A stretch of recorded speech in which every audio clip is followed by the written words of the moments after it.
বছর এই প্রতিষ্ঠানে নিয়ে একটি 30 কার্তিকের গজল পরিবেশন করব। তারপরে পরেই মাওলানা খয়রুজ্জামান আপনাদের সম্মুখে কোরআন ও হাদিসের কথা আলোচনা করবেন। অনুরোধ করব গজলটা শেষ হওয়া পর্যন্ত আমার কমিটি ভাই এবং সদস্যরা এবং যারা ঘোরাঘুরি করছেন সবাই চলে আসবেন।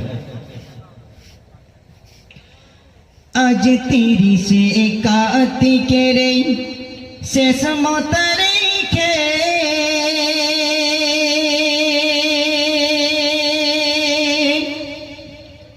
আর শাহিদাতুন নিসা মাদ্রাসা নব সাজ সেজেছে।